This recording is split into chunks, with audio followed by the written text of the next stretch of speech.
Sir నమస్కారం sir. నమస్తే. Sir దర్శకులు జంధ్యాల గారు మనకు తెలుసు ప్రేక్షకులను నవ్వించడంలో ఒక సపరేట్ స్టైల్ మెయింటైన్ చేసేవారు సినిమాల్లో ఆయన. సో నవ్వుకు సూత్రాన్ని కూడా ఒక కనిపెట్టడం చూసాం మనం. అటువంటి ఆయన వర్ధంతి ఇవాళ. సో ఈ నేపథ్యంలో ఆయన సినీ ప్రస్థానం గురించి ఆయన మొత్తం జర్నీ గురించి మీరేం చెప్తారు సార్? జంధ్యాల అంటే హాస్య బ్రహ్మ అంటారు ఆయన్ని. అంటే కామెడీ సినిమాల నిర్మాణము, ఆ సినిమాలకు దర్శకత్వము, అలా ఒక ఇమేజ్ ఏర్పడింది ఆయనకి. కానీ ఆయన చాలా సీరియస్ రైటర్ కూడా. అంటే శంకరాభరణం సినిమాకి కూడా ఆయనే డైలాగ్ రైటర్. సాగర సంగమం అనే సినిమాకి కూడా ఆయనే డైలాగ్ రైటర్. ఇలా అంటే ఆయన ప్రస్థానం మొదలైంది రంగస్థలం మీద. ఆయన ప్రస్థానం మొదలైంది నాటక రచయితగా. పుట్టింది నర్సాపురంలో, కానీ ఆయన ఫాదరు విజయవాడలో వ్యాపారం చేసేవాడు. ఆయన రేడియో షాప్ ఉండేది వాళ్ళకి ఆ రోజుల్లో, విజయవాడ రామ మందిరం సెంటర్లో. ఆ రేడియో షాపు వ్యాపారము జరుగుతున్నటువంటి సమయంలో ఈయన ఎస్ఆర్ఆర్ కాలేజీలో చదువుకున్నాడు. రేపు 27వ తారీఖు విడుదల కాబోతున్నటువంటి కల్కి సినిమా నిర్మాత అశ్విని దత్ గారు, జంధ్యాల గారు, వీళ్ళిద్దరూ కూడా క్లాస్మేట్స్. ఓకే. వీళ్ళిద్దరూ ఎస్ఆర్ఆర్ కాలేజీలోనే బీకామ్ చదువుకున్నారు. బీకామ్ చదివాడు ఈయన కూడా. అలాగే సంగీత దర్శకుడు బాలకృష్ణ గారి భైరవ ద్వీపం ఈ సినిమాలకి సంగీతం అందించినటువంటి మాధవపెద్ది సురేష్ కూడా అక్కడే చదువుకున్నాడు, అదే కాలేజీలో. ఎంవి రఘు గారు కూడా అక్కడే చదువుకున్నాడు, cameraman, SRR college. Nandamuri Taraka Ramarao గారు కూడా అదే కాలేజీలో ఇంటర్మీడియట్ చదివాడు. అప్పటికి ఆయన చదివే నాటికి డిగ్రీ లేదు దానిలో. ఎన్టీఆర్ చదివే టైంకి ఇంటర్మీడియట్ మాత్రమే ఉంది. ఇంటర్ ఎస్ఆర్ఆర్లో చదివి డిగ్రీ గుంటూరులో చదివాడు ఆయన, ఏసీ కాలేజీలో. ఓకే. అయితే వీళ్ళు చదివే నాటికి డిగ్రీ వచ్చింది. ఆ కాలేజీ ప్లేస్ మారింది. మాచవరంలో ఉండేది కాలేజీ. జంధ్యాల వాళ్ళు చదువుకున్నప్పుడు ఇప్పుడు అక్కడే ఉంది. ఎన్టీఆర్ చదివినప్పుడు అక్కడ ఉండేది కాదు, గవర్నర్పేటలో ఉండేది. సో ఎస్ఆర్ఆర్ కాలేజీలో చదివే సమయంలోనే రచయితగా ఆయన ఏక్ దిన్ కా సుల్తాన్ అనే ఒక నాటకం చాలా పాపులర్, గుండెలు మార్చబడును అని ఒక నాటకం చాలా పాపులర్ అది. దాని తర్వాత రేడియో నాటకాలు కూడా రాశాడు ఆయన. తస్మాత్ జాగ్రత్త అని ఒక రేడియో నాటకం రాశాడు. నాటక రచయితగా ఆయనకి విన్నకోట రామన్న పంతులు గారు గురువు. ఆయన విజయవాడలో చాలా ప్రముఖ అడ్వకేటు, విజయవాడ బార్ అసోసియేషన్ ప్రెసిడెంట్గా కూడా చేశాడు ఆయన. నటుడు కూడా. ఎన్టీ రామారావు గారు నటించినటువంటి కన్యాశుల్కం, పుల్లయ్య గారి డైరెక్షన్లో డిఎల్ నారాయణ గారు తీసిన కన్యాశుల్కంలో అగ్నిహోత్రావధానుల పాత్ర విన్నకోట రామన్న పంతులు గారే చేశాడు. ఆయన జంధ్యాల గారికి ఒక రకంగా గురువు. ఆయన ఇన్స్పిరేషన్తో ఈయన రేడియో నాటకాలు రాశారు. నందూరి సుబ్బారావు గారు యాక్ట్ చేశాడు తస్మాత్ జాగ్రత్తలు. ఆ తర్వాత బామ్మగారు బొమ్మల పెట్టే అని ఒక నాటకం రేడియోకే రాశాడు ఆయన. ఆ రోజుల్లో విజయవాడ ఆకాశవాణి నాటకాలకు చాలా ప్రసిద్ధి. చాలామంది రచయితలు తమ నాటకం రేడియోలో ప్రసారం అయితే స్టార్ రైటర్లుగా కాలరెత్తుకు తిరగటం జరిగేది. ఈ బామ్మగారు బొమ్మల పెట్టే అనేటువంటి నాటకం అంటే బామ్మగారు ఫోటో కెమెరా అనేది కాన్సెప్ట్, అది బొమ్మల పెట్టే అనేది. తర్వాత బామ్మగారు పాటల పెట్టే అని ఇంకో నాటకం రాశాడు. సీతారత్నం గారు ఆ బామ్మ పాత్ర చేసేది. ఇక్కడ ఈ పాటల పెట్టే అంటే ట్రాన్సిస్టర్ రేడియో. ఈ రేడియో ఒక బామ్మగారు కొత్తగా కొన్న తర్వాత ఎలా ఉంటుంది వాళ్ళ ఇంట్లో సంభాషణ అనేది ప్రధానంగా ఇతివృత్తం. ఈ రేడియో కొన్నప్పుడు విజయవాడ ఏబీ సెంటర్లు ఉండేవి రేడియోలో. ఏ సెంటర్లో ఫిక్స్ చేస్తాడు వాడు ఆ ముళ్ళుని. ఫిక్స్ చేసిన తర్వాత దానిలో పొద్దున్నే భక్తిరంజన్ వస్తుంది. ఆ తర్వాత ఇంకేదో వార్తలు వస్తాయి, అలా నడుస్తుంది ప్రసారాలు. బి సెంటర్లో సినిమా పాటలు వస్తూ ఉంటాయి. వివిధ భారతి. ఈ వివిధ భారతి స్టేషన్ పక్కింటి రేడియో వాళ్ళు పెడతారు. అక్కడ సినిమా పాటలు వస్తూ ఉంటాయి, ఇక్కడ భక్తిరంజన్ వస్తూ ఉంటుంది. పక్క వాళ్ళది రౌడీ రేడియో, అందుకని అలాంటి పాటలు వస్తాయి, మాది మంచి రేడియో కాబట్టి ఈ పాటలు వస్తాయి అనుకుంటూ ఉంటుంది ఈవిడ. ఓకే. ఇలా కామెడీ నడుస్తుంది. ఇలా బామ్మగారు పాటలు పెట్టా అనే నాటకం కూడా విపరీతంగా సక్సెస్ ఆ రోజుల్లో. ఏక్ దిన్ కా సుల్తాన్లో ఆయనే కీలక పాత్ర పోషించేవాడు. అలాగే సంధ్యారాగంలో శంఖారావం అని ఇంకో నాటకం అయింది. ఆ నాటకంలో కూడా ఆయనే హీరోగా యాక్ట్ చేసేవాడు. ఆ నాటకంలో ఆయన పక్కన హీరోయిన్గా ఉమా అని ఒక ఆర్టిస్టు యాక్ట్ చేసేది. ఆవిడే తర్వాత రోజుల్లో అన్నపూర్ణగా ఇండస్ట్రీ ప్రవేశం చేశారు. ఇప్పుడు సీనియర్ ఆర్టిస్ట్ అన్నపూర్ణ గారు ఉన్నారు కదా, బామ్మ పాత్రలో అవి చేస్తూ ఈ మధ్య కొంత తగ్గింది ఆవిడ. ఆవిడ జంధ్యాల గారి పక్కన ఆ రోజుల్లో విజయవాడలో స్టేజ్ మీద హీరోయిన్గా యాక్ట్ చేసింది. ఉమా అప్పుడు ఆవిడ పేరు. ఇండస్ట్రీలోకి వచ్చింది దాసరి నారాయణరావు గారు ఆవిడని స్వర్గ నరకం సినిమా ద్వారా ఇండస్ట్రీలోకి ప్రవేశపెట్టాడు. ఇది వరస. ఇలా ఆయన స్టేజ్ మీద సూపర్ స్టార్గా ఉన్న రోజుల్లో విజయవాడకి చెందినటువంటి వీరమాచినైన హనుమాన్ ప్రసాద్ గారు. హనుమాన్ ప్రసాద్ అంటే శారద సినిమా తీసిన నిర్మాతల్లో ఆయన కూడా ఒకడు. విశ్వనాథ్ గారి డైరెక్షన్లో శారద సినిమాకి స్క్రిప్ట్ కూడా నిజానికి ఆయనదే, హనుమాన్ ప్రసాద్ గారి. హనుమాన్ ప్రసాద్ గారు డిజైన్ చేసిన స్క్రిప్టే అది. శారద విశ్వనాథ్ గారు డైరెక్ట్ చేశాడు అంతే. ఓకే. ఆ కథ ఒక కన్నడ సినిమా రీమేక్. అది కన్నడలో వచ్చిన యావద జన్మ మైత్రి అనే సినిమాని హనుమాన్ ప్రసాద్ గారు క్రాంతి కుమార్ కలిసి అడాప్ట్ చేసి స్క్రిప్ట్ చేసిన తర్వాత విశ్వనాథ్ గారు డైరెక్ట్ చేశాడు. ఆ హనుమాన్ ప్రసాద్ గారు, ప్రసాద్ అని వాళ్ళ ఫ్రెండ్ ఒక ఆయన ప్రొడక్షన్లో దేవుడు చేసిన బొమ్మలు అని ఒక సినిమా తీశాడు. దానికి డైలాగ్ రైటర్గా జంజాల్ గారిని తీసుకున్నారు. అది మొదటి సినిమా ఆయనకి. అలా మొదలైంది సినిమా ప్రయాణం. అలాగే అశ్విని దత్ గారు సినిమా తీయాలి అనేటువంటి ఒక తపన, వీళ్ళ క్లాస్మేటే, ప్రొడక్షన్లోకి వెళ్ళాలి అని. ఎన్టీఆర్ గారి అభిమాని ఆయన. ఎన్టీఆర్ గారితో సినిమా తీయాలి అంటే కొంత అనుభవం ఉండాలి అనే ఉద్దేశంతో ఏదో ఒక సినిమా చేయాలనుకున్నప్పుడు కె విశ్వనాథ్ గారితో సినిమా చేస్తే బెటర్గా ఉంటుంది అని అడ్వైజ్ చేసిన వాళ్ళల్లో జంజాల గారు కూడా ఒకడు. అడ్వైజ్ చేయటము, తర్వాత శర్మ గారిని ఒక ఆయన ఉండేవాడు ఆ రోజుల్లో.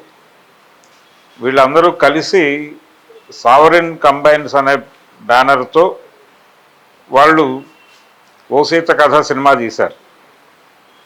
ఆ సినిమాకి కొంత ప్రొడక్షన్ వ్యవహారాలు అవన్నీ కూడా ఈయన చూసుకున్నాడు, జంజాల్ గారు. అయితే విశ్వనాథ్ గారి సినిమా దానికి ఈయన ఇతర సహకారాలు అందించాడు కానీ రైటర్ కాదు.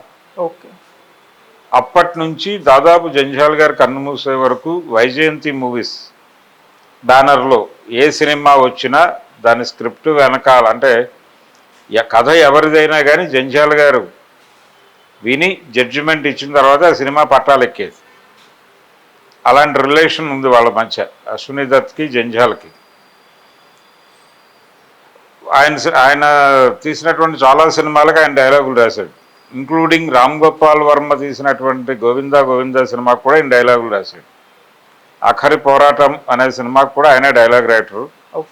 అలాగే ఆ బ్యానర్లో వచ్చిన చిరంజీవి గారు చాలా పెద్ద హిట్ జగదేక వీరుడు అతిలోక సుందరికి కూడా జంజాల్ గారే డైలాగ్ రైటరు.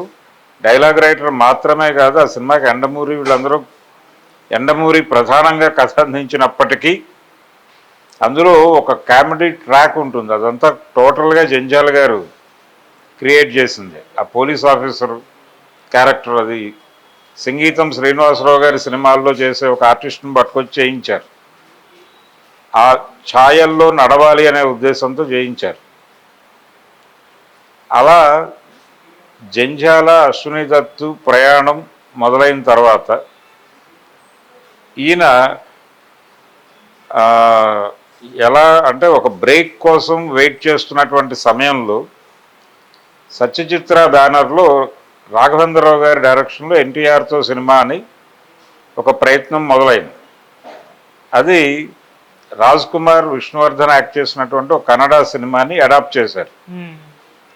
అడాప్ట్ చేసి అందులో 2 క్యారెక్టర్లని కలిపి ఒక క్యారెక్టర్ చేసి, ఆ ఒక్క క్యారెక్టర్ చేసి గొల్లపూడి మారుతిరావు గారితో స్క్రిప్ట్ వర్క్ జరుగుతోంది. ఆ టైంలో ఇది రొటీన్గా వెళుతోంది, కొంచెం దీనిలో వెరైటీగా వెళితే బాగుంటుంది, కొత్త రైటర్ అయితే బాగుంటుంది అనే ఉద్దేశంతో జంధ్యాల గారిని ప్రవేశపెట్టారు. ప్రవేశపెట్టిన తర్వాత అదే అడవిరాముడు సినిమా. అడవిరాముడు సినిమాని ఆయన దాని స్వరూపాన్ని మార్చటంలో జంధ్యాల ప్లే చేసిన పాత్ర చాలా పెద్దది. అందులో ఒక డైలాగ్ ఉంటుంది నాగభూషణం క్యారెక్టర్కి, చరిత్ర అడక్కు చెప్పింది విను అని. అది చాలా పాపులర్ ఆ రోజుల్లో. అలాగే రాజుబాబు వంటవాడి పాత్ర వేస్తాడు అందులో. ఒకరోజు విసిగిపోయి, అంటే అడవి నుంచి ట్రాన్స్ఫర్ చేయరు తన్ని అనే అసహనంతో అక్కడున్న కూరగాయలన్నీ పడేసి నీళ్లు పోసి కూర వండుతున్నాను అంటాడు. ఆల్కూరు చెంచం అంటాడు దాన్ని. అది కూడా చాలా పాపులర్ ఆ రోజుల్లో. అలాగే పులి ఉప్మా తింది ఏమిటి చెప్పమా అని ఒక డైలాగ్ ఉంటుంది. అంటే ఉప్మా వండి అక్కడ పెడితే ఒక పులి వచ్చి తినేస్తుంది. పులులు కూడా ఉప్మా తింటాయా అని ఒక డైలాగ్ ఉంటుంది. పులి ఉప్మా తింది ఏమిటి చెప్పమా.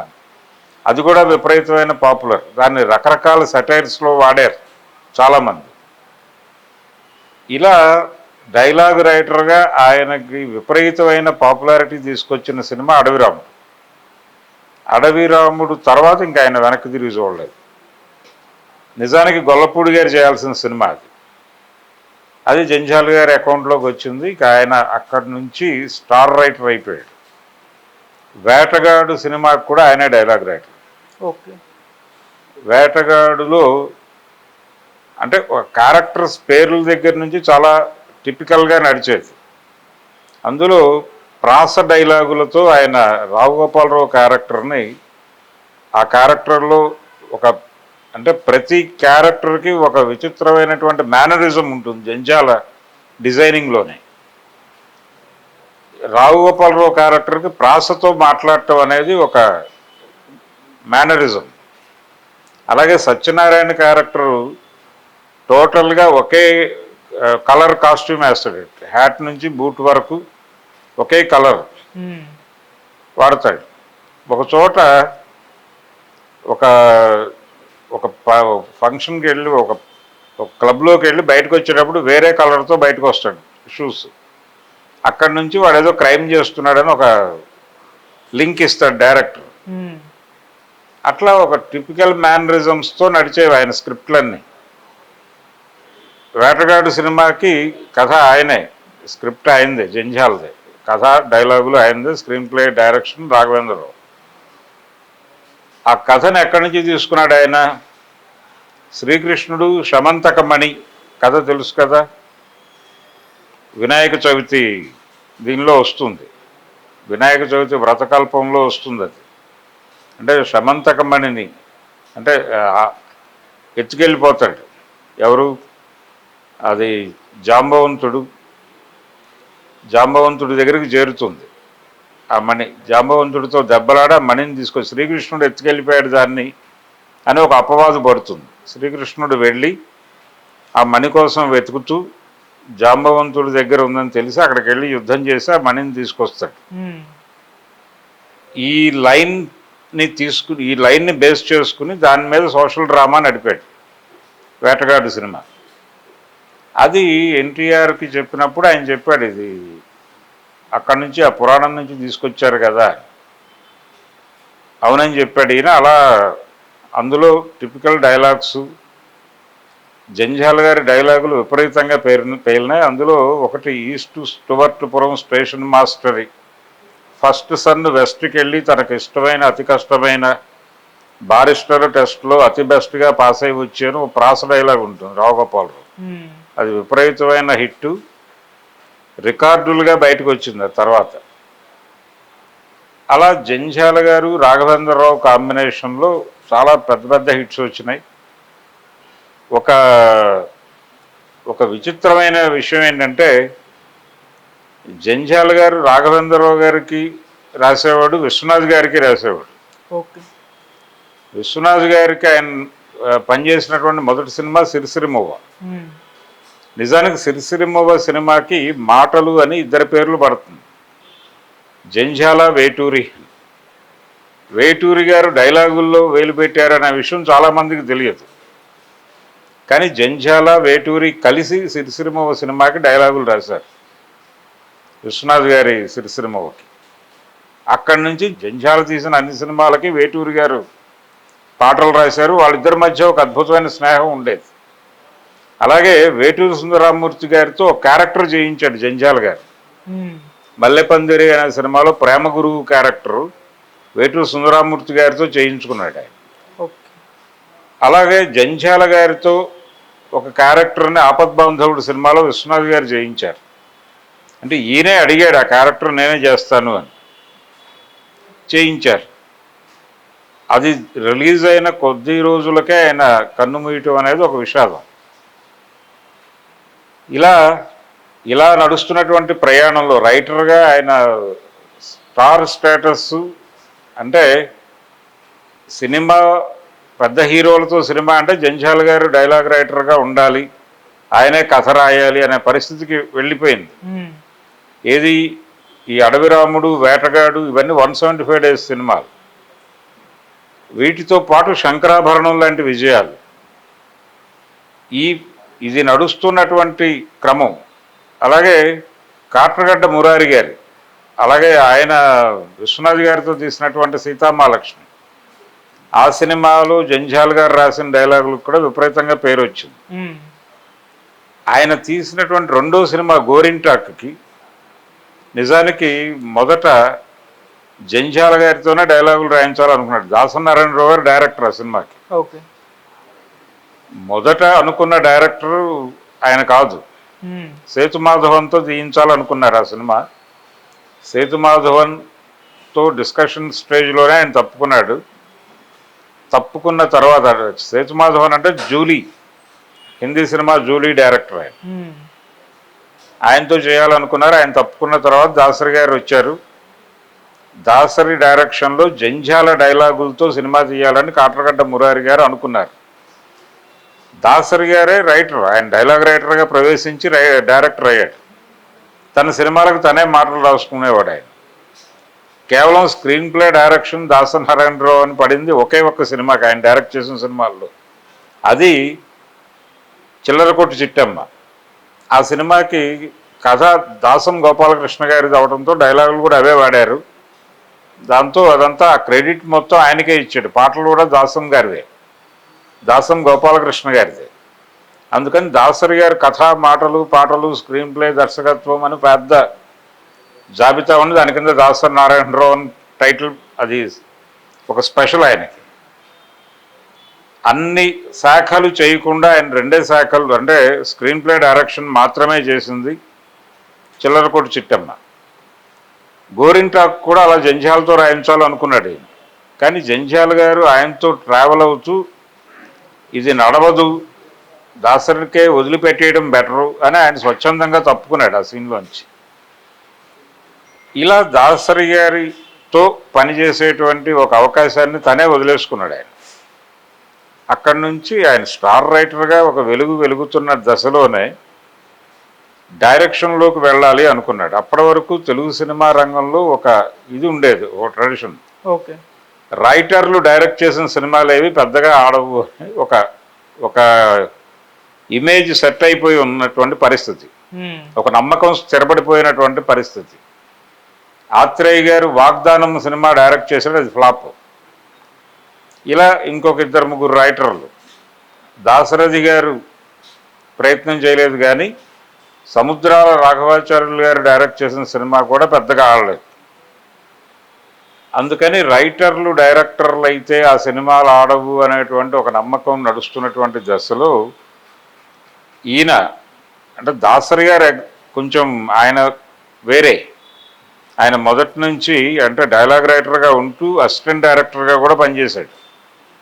కాబట్టి ఆయన ధోరణి వేరు, ఆయన ఈ కోవలోకి రాడు. అలా జంధ్యాల గారు స్టార్ రైటర్గా ఉంటూ డైరెక్షన్లోకి వెళ్ళాలి అనుకున్నప్పుడు కూడా విజయవాడ స్నేహితులనే కోనేరు రవీంద్రనాథ్ ఆయనని నిర్మాతగా పెట్టుకుని ముద్దమందారం అనే సినిమా తీశాడు. ఆ ముద్దమందారంలో హీరోగా తను రంగస్థలం మీద తనకు గురువైనటువంటి వెన్నకోట రామన్న పంతులు గారి మనవణ్ణి తీసుకున్నాడు. ప్రదీప్ని హీరోగా తీసుకుని పూర్ణిమని హీరోయిన్గా తీసుకుని వెన్నకోట రామన్న పంతులు గారితో కూడా అందులో క్యారెక్టర్ చేయించాడు. అలా ఆ సినిమా రిలీజ్ అయ్యి చాలా పెద్ద హిట్ అయింది. ముఖ్యంగా పాటలు చాలా పెద్ద హిట్ అయినాయి ముద్దమందారం సినిమాలో. జంధ్యాల గారు తీసిన అన్ని సినిమాల్లోనూ మ్యూజిక్ చాలా బాగుంటుంది. ఓకే. మ్యూజిక్ బాగుండడానికి కారణం ఏంటంటే ఆయన రమేష్ నాయుడు గారితో ఎక్కువ ట్రావెల్ అయ్యేవాడు. చాలా లలితమైనటువంటి సంగీతం ఇచ్చేవాడు ఆయన రమేష్ నాయుడు. ఓకే. అలా మొదలైంది. ముద్దమందారంతో ఆయన డైరెక్టర్ అయ్యాడు.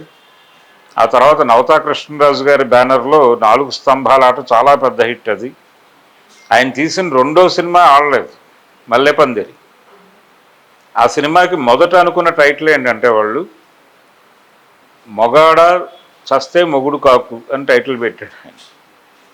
ఆ తర్వాత ఆ టైటిల్ మార్చి మల్లెపందిరి అని పెట్టారు. నిజానికి ఆ టైటిల్తో పబ్లిసిటీ డిజైన్స్ కూడా వచ్చేసినాయి.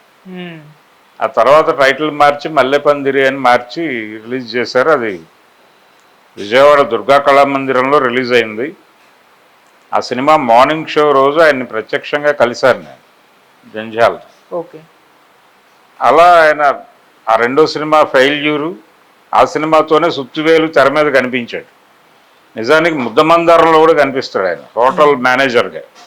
సుత్తివేలు రేడియో ఆర్టిస్ట్ ఆయన వీరభద్రరావు. వీళ్ళిద్దరినీ తీసుకొచ్చి 4 స్తంభాల ఆట, నవతవారి 4 స్తంభాల ఆటలో సుత్తి జంటగా ఇంట్రడ్యూస్ చేశాడు ఆయన. అది చాలా పెద్ద హిట్ సినిమా. 175 రోజులు ఆడింది ఆ సినిమా విజయవాడ శకుంతల లాంటి థియేటర్లో. అంటే చాలా సక్సెస్ఫుల్ డైరెక్టర్ ఆయన. జంధ్యాల సినిమా అంటే ఎంటర్టైన్మెంట్ గ్యారంటీ అనుకుని జనాలు వెళ్ళిపోయేవాళ్ళు. అదొక నమ్మకంగా స్థిరపడిపోయింది. ఆయన దర్శకుడు అయిన తర్వాత కూడా ప్రత్యేకంగా కోరితే కొంతమందికి డైలాగులు రాశాడు ఆయన. అంతే తప్ప ఆ ప్రొఫెషన్ వదిలిపెట్టేసాడు. ఆయన వచ్చేసిన తర్వాత పరుచూరి బ్రదర్స్ వీళ్ళందరూ వీళ్ళ ప్రభ మొదలైంది. పరుచూరి ప్రభ మొదలవటానికి ముందు జంధ్యాల గారి ప్రభ నడిచింది. మండే గుండెలు ఈ సినిమాలన్నిటికీ ఆయనే. ఆ రోజుల్లో జంధ్యాలతో పాటు సత్యానంద్ ఉండేవాడు. సత్యానంద్ జంధ్యాల కలిసి కూడా కథలు డైలాగులు రాశారు కలిసి. అంటే సలీం జావేదుల టైప్లో సత్యానంద్ జంధ్యాల అని. రౌడీ రాముడు, కొంటకృష్ణుడు, ఎన్టీ రామారావు, బాలకృష్ణ యాక్ట్ చేసిన సినిమా, రాఘవేంద్రరావు గారి డైరెక్షన్. ఆ సినిమాకి జంధ్యాల సత్యానంద్ పనిచేశారు. నిండు నూరేళ్ళు అని రాఘవేంద్రరావు గారు తీసిన సినిమాకి కూడా వీళ్ళిద్దరే పనిచేశారు. కొద్ది రోజులు నడిచింది ఆ స్నేహం. తర్వాత మళ్ళీ ఎవరి యాక్టివిటీలోకి వాళ్ళు వెళ్ళిపోయారు. ఆయన కూడా ఝాన్సీ రాణి అని ఒక సినిమా డైరెక్ట్ చేశాడు, కానీ అది ఫ్లాప్ అయింది. ఆ తర్వాత ఆయన ఆ ప్రయోగం మానేశాడు, రైటర్గానే స్థిరపడ్డాడు ఆయన. జంధ్యాల గారు డైరెక్టర్గా సక్సెస్ అయ్యి రామానాయుడు గారి బ్యానర్లో అహనా పెళ్ళంట. ప్రధానంగా ఆయన డిజైనింగ్, సినిమా డిజైనింగ్ ఎలా ఉండేదంటే హీరో మీదో హీరోయిన్ మీదో డిపెండ్ కాకుండా కథ మీద డిపెండ్ అయ్యి ఆ కథ ఎంటర్టైనింగ్గా ఉండేటట్టు చూసుకుని దానిలో కొంత సామాజిక అంశం కూడా మేళవించి ఇలా నడిచేది ఆయన నడక. కొత్త నటీనటులకు ఎక్కువ అవకాశాలు ఇచ్చేవాడు. రంగస్థలం నుంచి ఎక్కువ మందిని సేకరించేవాడు. గుండు హనుమంతరావు ఇలాంటి వాళ్ళందరూ ఈయన పుణ్యంగా వచ్చిన వాళ్ళే. ఓకే. అలాగే ఆకాశవాణి సి రామ్మోహన్ రావు గారు వాళ్ళని కూడా తీసుకొచ్చాడు. మద్దాల సుశీల గారు వాళ్ళని తీసుకొచ్చి సినిమాల్లో యాక్ట్ చేయించాడు ఆయన. ఓ సీత కథ సినిమాలో అంటే అశ్విని దత్ సినిమా అది. దానిలో జంధ్యాల గారి ప్రమేయం ఉంది అనటానికి నండూరు సుబ్బారావు గారితో ఒక క్యారెక్టర్ చేయించారు ఆ సినిమాలో. రేడియోలో సూపర్ స్టార్ ఆయన. అదే కొనసాగింపు, దాని కొనసాగింపుగా ఎదురులేని మనిషిలో కూడా ఒక క్యారెక్టర్ చేశాడు ఆయన. ఎన్టీఆర్ గారి ఎదురులేని మనిషి సినిమాలో కూడా నండూరు సుబ్బారావు గారు ఒక క్యారెక్టర్ చేశాడు. పోలీస్ కానిస్టేబుల్ క్యారెక్టర్ చేశాడు ఆయన. ఇందులో హౌస్ ఓనర్గా నటించాడు ఓ సీత కథలో. ఇలా రేడియో ఆర్టిస్టులని తీసుకొచ్చి సినిమా రంగానికి పరిచయం చేసి వాళ్ళని అక్కడ సూపర్ స్టార్లుగా మార్చిన ఘనత కూడా జంధ్యాలకు ఉంది. అలాగే రంగస్థలం నుంచి చాలామందిని తీసుకొచ్చి అడాప్ట్ చేశాడు ఆయన తెరకి.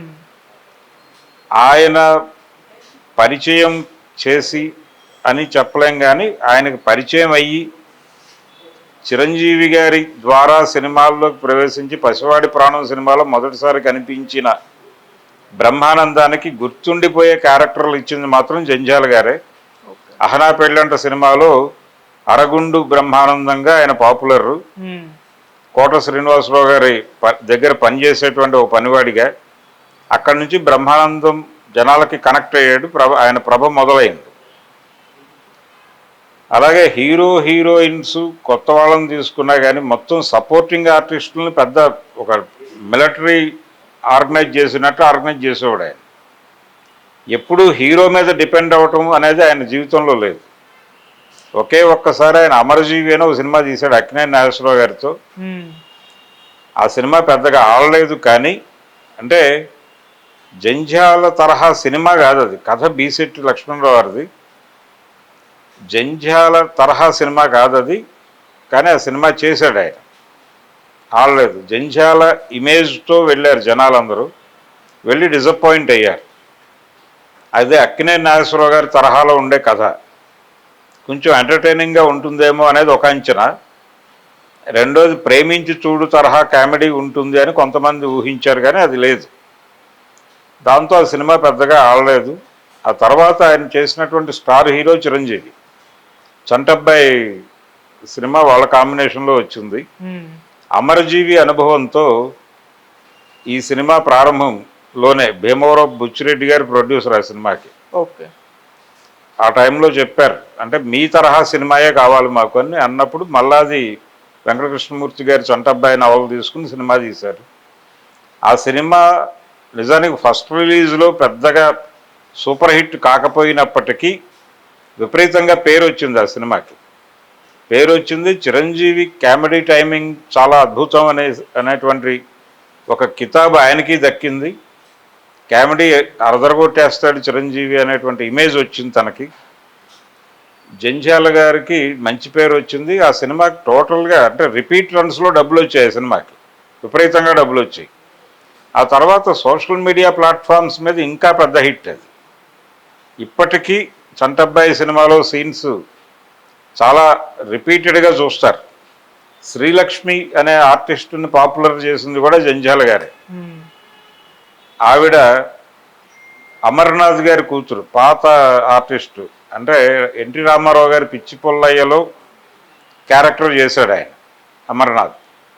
అమర్నాథ్ గారి కూతురు ఆయన చనిపోయిన తర్వాత కొంచెం ఆ ఫ్యామిలీ ఇబ్బందుల్లో ఉండగా ఆవిడ సినిమాల్లో ప్రవేశించింది. ఆవిడ హీరోయిన్ క్యారెక్టర్స్ కోసం ట్రై చేసింది. మొదట్లో విశ్వనాథ్ గారి డైరెక్షన్లో శుభోదయం సినిమాలో ట్రై చేసింది ఆవిడ. ఆవిడతో కామెడీ వర్కౌట్ అవుతుందని భావించి ఇటువైపు నడిపాడు ఆయన. ఆవిడ కామెడీ సూపర్ స్టార్గా మారింది. ఓకే. రమాప్రభ తర్వాత కామెడీలో అంత పేరు తెచ్చుకున్నటువంటి ఆర్టిస్టు ఆవిడే. ఇలా తనకంటూ ఒక పటాలాన్ని తయారు చేసుకున్నాడు ఆయన. ఆయన కథలు డిజైనింగ్ చాలా టిపికల్గా ఉండేది. 2 జళ్ళ సీత కావచ్చు, అలాగే వేటూరి సుందరామూర్తి గారితో పాటలు రాయించుకుంటూ మధ్యలో ఆయన ఇంద్రగంటి శ్రీకాంత్ శర్మ గారిని కూడా పట్టుకొచ్చాడు. ఆయన్ని కూడా రేడియో నుంచి ఇన్ఫ్లుయెన్స్. ఆయన ఆంధ్రజ్యోతి ఎడిటర్గా ఉండేవాడు. ఆకాశవాణి లలిత గీతాలు చాలా రాశాడు ఆయన. ఆయనతో సినిమా పాటలు రాయించాడు. 2 జళ్ళ సీతలో ఒక పాట రాయించాడు. తర్వాత నెలవంక సినిమాలో పాటలన్నీ ఆయనతోనే రాయించాడు. మళ్ళీ తర్వాత వాళ్ళిద్దరికీ చెడింది, ఆయన ఆగిపోయాడు సినిమా రైటర్గా. బాపు గారి సినిమాలో కూడా ఒక పాట రాశాడు ఆయన, కృష్ణావతారంలో, శ్రీకాంత్ శర్మ గారు. ఆయన్ని తెర మీదకి తీసుకొచ్చింది మాత్రం జంధ్యాలే. జంధ్యాల ఇన్ఫ్లుయెన్స్తోనే వచ్చాడు ఆయన. ఇలా జంధ్యాల ప్రస్థానం, ఆయన ఇటీవల కన్ను మూసినటువంటి రామోజీరావు గారు సినిమా నిర్మాణంలోకి వెళ్ళాలి అనుకున్నప్పుడు, ఉషా కిరణ్ మూవీస్ ప్రారంభించినప్పుడు ఆ మొదటి సినిమా శ్రీవారికి ప్రేమలేఖ దర్శకుడు జంధ్యాల గారు. ఆ కథ ఆయనది కాదు, కానీ ఆ కథని ఆయన తనదైన పద్ధతిలో డిజైన్ చేసి తీసిన విధానం చాలా పెద్ద హిట్. అది కూడా 175 రోజుల సినిమానే. ఇలా చాలా పెద్ద హిట్స్, చిన్న బడ్జెట్తో పెద్ద హిట్స్ ఇవ్వడంతో విపరీతంగా ప్రాఫిట్స్ వచ్చేవి నిర్మాతలకి. అలా ఆయన స్టార్ స్టేటస్ అనుభవించినటువంటి దర్శకుడు. అలాగే విశ్వనాథ్ గారితో పనిచేస్తున్న సందర్భంలోనే ఆయనకి ఈ హాస్య చిత్రాలు మాత్రమే కాదు, మనం సీరియస్ సినిమాలు తీయాలనేటువంటి ఒక కోరిక ఉండేది. దాంతో 2 ప్రయోగాలు చేశాడు ఆయన. సత్యాగ్రహం అనే ఒక సినిమా, తర్వాత ఆనంద భైరవి, ఈ 2 సినిమాలు. అందులో ఆనంద భైరవి సక్సెస్ ఇచ్చింది, సత్యాగ్రహం ఒక ఫెయిల్యూర్, ఒక చేదు జ్ఞాపకంగా మిగిలింది ఆయనకి. చల్లా రామకృష్ణారెడ్డి అని ఒక పొలిటీషియన్, ఫ్యాక్షన్ బ్యాక్డ్రాప్ ఉన్నటువంటి ఒక పొలిటీషియన్ని హీరోగా పెట్టి తీశాడు. పైగా అది ఆ సినిమా తనే ప్రొడక్షన్ కూడా చూసుకున్నాడు ఆయన, చల్లా రామకృష్ణారెడ్డి. ఈయన డైరెక్షన్ చేశాడు, స్క్రిప్ట్ అయిందే, రమేష్ నాయుడు గారే సంగీతం. అందులో శ్రీశ్రీ గారి శైశవ గీతి మహాప్రస్థానంలో తీసి వాడారు.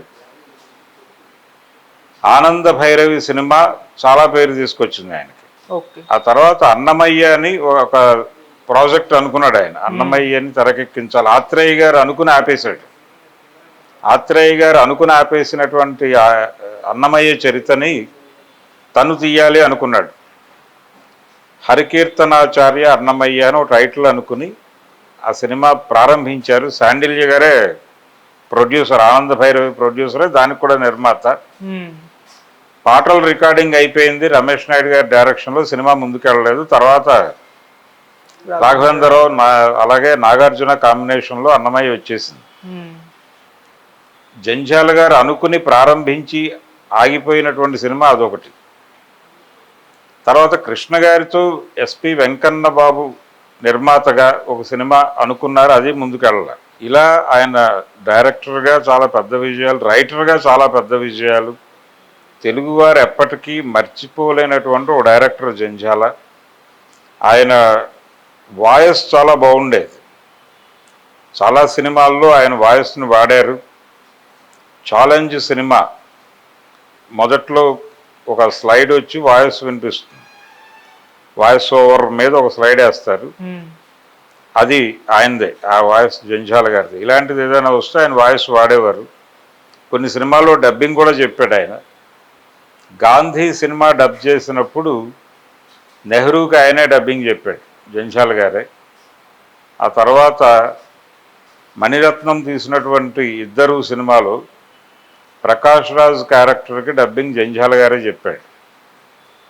ఆయన చాలా అద్భుతమైనటువంటి డబ్బింగ్ ఆర్టిస్ట్ కూడా. అంటే మంచి వాయిస్ అయింది, డైలాగ్ చాలా అద్భుతంగా విరుస్తాడు ఆయన. అలాగే శ్రీవారికి ప్రేమలేఖ సినిమాలో విద్యాసాగర్ చేసినటువంటి క్యారెక్టర్కి ఆయనే డబ్బింగ్ చెప్పాడు. ఇలా చాలా చోట్ల ఆయన వాయిస్ వినిపిస్తుంది. ముద్దమందారం సినిమాలో కూడా ఆయన వాయిస్ వినిపిస్తుంది డబ్బింగ్లో. చాలా అద్భుతమైనటువంటి గాత్రం ఉన్నటువంటి నటుడు ఆయన. రంగస్థలం మీద హీరో క్యారెక్టర్లు చేసినవాడు, రంగస్థలం మీదే దర్శకుడిగా ఆయనకు ఒక పేరు వచ్చింది. అక్కడి నుంచి మొదలైనటువంటి విజయవాడ నుంచి ఎస్ఆర్ఆర్ నుంచి మొదలైనటువంటి ప్రయాణం అలా విజయ తీరాలకు చేరి, ఆయన పెద్ద ఏజ్ ఏం కాదు, సడన్గా చనిపోయాడు ఆయన. అప్పటికి ఆయన చేతిలో ఇంకా 2-3 ప్రాజెక్టులు ఉన్నాయి చేయాల్సినవి. టీవీ రంగంలోకి ప్రవేశించాలి అనేటువంటి ఒక ప్రోగ్రాంలో ఉన్నాడు ఆయన, సీరియల్స్లోకి. దానికి సంబంధించిన 2 ప్రాజెక్టులు నడుస్తుండగా ఆయన కన్నుమూయటం జరిగింది. ఇప్పటికీ అంటే ఆయనకి పిల్లలు లేరు చాలా కాలం. చాలా గ్యాప్ తర్వాత ఆయనకి 2 ఆడపిల్లలు పుట్టారు. పుత్రకామేష్టి యాగం చేశాడు ఆయన పిల్లల కోసం. ఆయన అలాగే కృష్ణరాజు వీళ్ళిద్దరూ ఒకేసారి చేశారు, ఒకే టైంలో. ఆ పుత్రకామేష్టి కోసం యాగం చేస్తే ఆయనకి 2 ఆడపిల్లలు పుట్టారు, కవల పిల్లలు. సాహితీ సంపద వాళ్ళు చాలా చిన్న పిల్లలుగా ఉండగానే చనిపోయారు ఆయన. ఇప్పుడు వాళ్ళు చాలా అంటే ఐటీ ప్రొఫెషనల్గాను అలా మారి ఈ మధ్య వాళ్ళు కూడా మీడియా ముందుకు వచ్చి మాట్లాడారు. ఓకే. ఇది జంధ్యాల గారి సినిమా ప్రస్థానం, సినిమా నాటక ప్రస్థానం.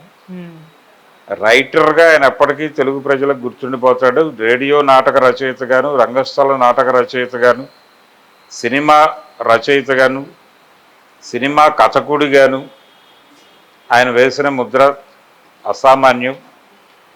అలాగే డైరెక్టర్గా ముఖ్యంగా పాటల టేకింగ్కి సంబంధించి జంధ్యాల గారు అదొక స్థాయి. అంటే అప్పటి వరకు రాఘవేంద్రరావు గారు పాటల టేకింగ్లో ఆయనదే ఒక మార్క్ అనేవాళ్ళు. జంధ్యాల గారు పాటల టేకింగ్ చూసిన తర్వాత ఆయనతో రాఘవేంద్రరావు పోటీ పడాల్సినటువంటి పరిస్థితి వచ్చింది. ఓకే. మ్యూజికల్గా చాలా పెద్ద హిట్స్ ఆయనకి. రమేష్ నాయుడు అలాగే రాజన్ నాగేంద్ర వాళ్ళు అద్భుతమైనటువంటి సహకారం అందించారు. కొద్ది సినిమాలు, 1-2 సినిమాలకి చక్రవర్తి గారు కూడా పనిచేశాడు, అమరజీవి లాంటి సినిమాలకి. అలాగే చాలా పెద్ద పెద్ద బ్యానర్స్ ఆయనతో వేటగాడు తీసినటువంటి రోజా మూవీస్, అంటే ఆయన రైటర్గా పనిచేసిన వేటగాడు అర్జున్ రాజు గారు ఆయనతో ఒక హాస్య చిత్రం తీయటం, మౌడు పెళ్ళాంస్ అనే పేరుతో. ఇలా అలాగే సత్యచిత్ర వాళ్ళు కూడా ఆయనతో, అడవిరాముడు తీసినటువంటి సత్యచిత్ర వాళ్ళు కూడా జంధ్యాల గారితో సినిమా చేశారు. సురేష్ మూవీస్లో ఆయన సినిమాలు చేసేటుండు. ఇలా చాలా చాలా సక్సెస్ఫుల్ కెరియర్ అయింది, చాలా సక్సెస్ఫుల్ కెరియరు. చాలామంది ఇప్పటికే ఆదర్శంగా తీసుకునేటువంటి రచయిత, దర్శకుడు జంధ్యాలకి ఆయన వర్ధంతి సందర్భంగా ఘనంగా నివాళులు అర్పిద్దాం.